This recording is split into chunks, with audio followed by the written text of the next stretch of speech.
পুনৰ বৃদ্ধি পাইছে দিখৌ নদীৰ জলপৃষ্ঠ ঘণ্টাত 24 পৰা 27 চেণ্টিমিটাৰকৈ বৃদ্ধি পাইছে বাঢ়নী পানী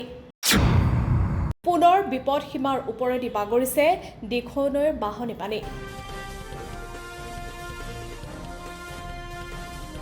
যোৱা 19 জুলাই সন্ধিয়াৰ প্ৰায় 6 মান বজাত বৃদ্ধি পোৱা দিখৌ নৈৰ বাঢ়নী পানীয়ে সমগ্ৰ শিৱসাগৰ জিলা তথা নাজিৰা সমজিলাত জলপ্ৰলয়ৰ সৃষ্টি কৰে যোৱা কালিৰ পৰা নদীৰ জলপৃষ্ঠ হ্ৰাস পাইছিল যদিও আজি পুৱতি নিশাৰ পৰা পুনৰ বৃদ্ধি পাব ধৰিছে দিখৌ নৈৰ বাঢ়নী পানী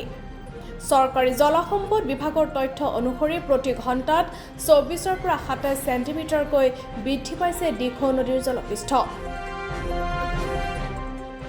বৰ্তমান বিপদ সীমাৰ 1 মিটাৰ ওপৰেদি বাগৰিছে দিখৌ নদীৰ বাঢ়নী পানী প্ৰশাসনৰ তৰফৰ পৰা ৰাইজক সজাগ আৰু সচেতনতা অৱলম্বন কৰিবৰ বাবে আহ্বান জনাইছে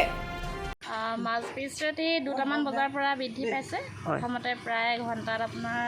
27 চেণ্টিমিটাৰকৈ বাঢ়িছিলে এতিয়া মানে আপ এণ্ড ডাউন হৈ আছে মাজে মাজে 24 চেণ্টিমিটাৰ মাজে মাজে 22 চেণ্টিমিটাৰ ওপৰলৈও আহিছে এনেকুৱা হৈ আছে মানে ইয়া বিপদ সীমাৰ ওপৰত আছে এতিয়া বিপদ সীমা 1 মিটাৰ ওপৰত আছে বৰ্তমানলৈকে ৰাইজক কিবা সাৱধান মানে কিবা দিছে নেকি আপোনালোকৰ বিভাগৰ ফালৰ পৰা আমাৰ বিভাগৰ ফালৰ পৰা সকলোকে সজাগ হৈ থাকিবলৈ কোৱা হৈছে সকলোকে খবৰ দিয়া হৈছে নাজিৰাৰ পৰা দিলীপ হাজৰিকাৰ report hills time news paper and digital